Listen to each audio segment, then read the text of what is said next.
What's going on, guys? Alexander here, Fabrizio and Sons checking in today, Tarpon Springs, Florida. Customer has caught crack in the back of her sink. Now, hey guys, so what's happening here is we're gonna have to take out the steel beam as I mentioned before. So this is what we got going on. Fab's gonna zoom in. You see this guy right here. So now this happens because if you were to flip the top over, back in the day they used steel rods, almost like rebar, to make sure that where the sink gets cut out, it's a weak point. They put the steel bar in, it makes it strong again. What happens is once water gets in there, it starts to rust, and this is what happens, and then it starts popping your granite. So if you have cracks going along the front or the back of your sink, this is what's happening. So now it's our job to see how we can get it out. Typically, we like to come from underneath, because underneath there's a channel cut and the bar is placed in. With this specific job, we weren't able to because the cabinet's in the way, so we have to come from the top. That's why we removed the backsplash, and this is why we're working it again from the top. So now the goal is relatively simple, as we got to get the bar out. How we do that, we'll figure that out right now as we're poking and prying. Every job is different. So yeah, one more time, Fab, take a look.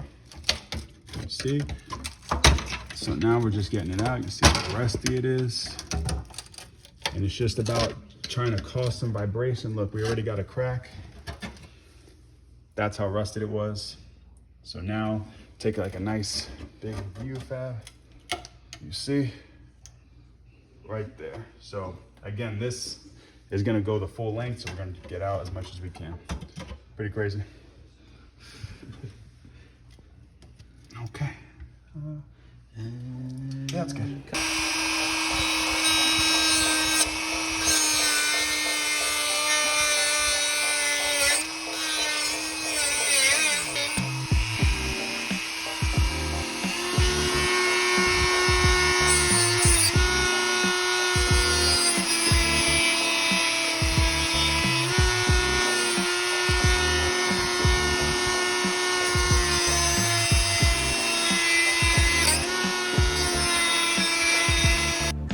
Alrighty guys, little update here. So we got the steel bar out.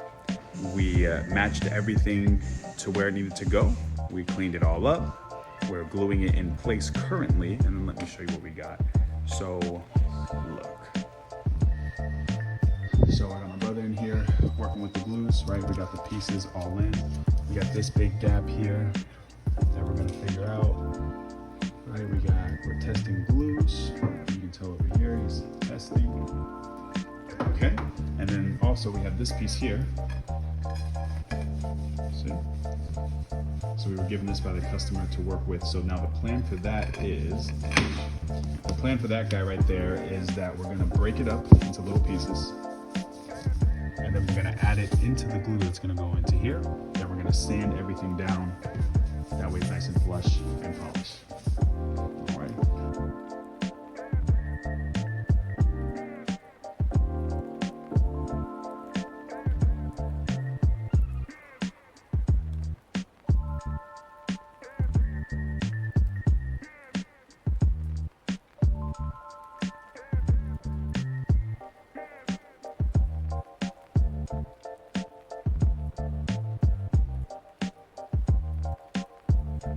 Brother, we added in stone granules into the glue. Now we're putting the glue into the space that we need. So we're gonna have some stone in it, and then we're gonna add some on the top.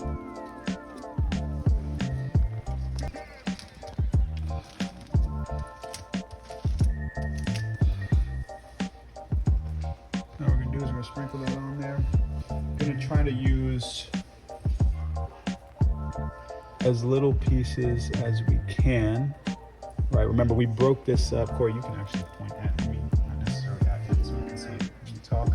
So what we're trying to do here is we're trying to add as much stone as we can. Because once you take away stone, you can't bring it back, right? So we're gonna try to add as much as we can, because then we're going to grind it down. So some big pieces, some little pieces. Try to make it look as best as possible.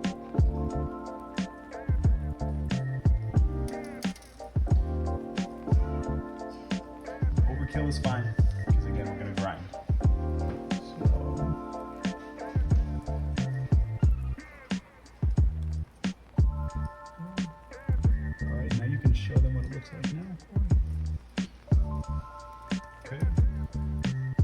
sanding, and then we'll get grinding. So, you can cut it.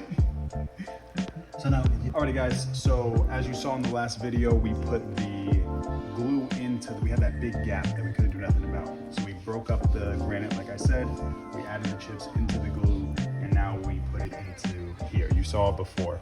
So we started the sanding process. So I'm starting at a low grit, right? Just kind of cutting it all the way down to the granite, kind of even it all out. Because what happens is when you have a countertop that separates, when you put it back, since there's glue in between there now and it's not one solid piece, it tends to be either a little up, a little down. It's never perfectly flat.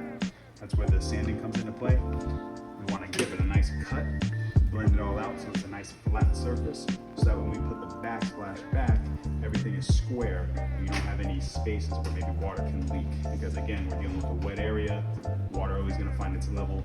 You want to make sure you're very precise in these movements here. So look, sanding, a little bit of water. We need to dust people's homes up.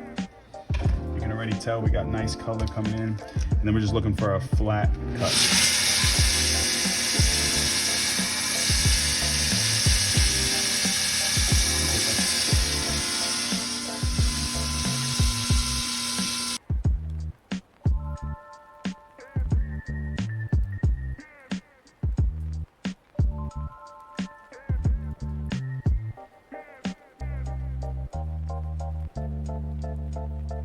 like this. Yeah. Just like that. My slot, but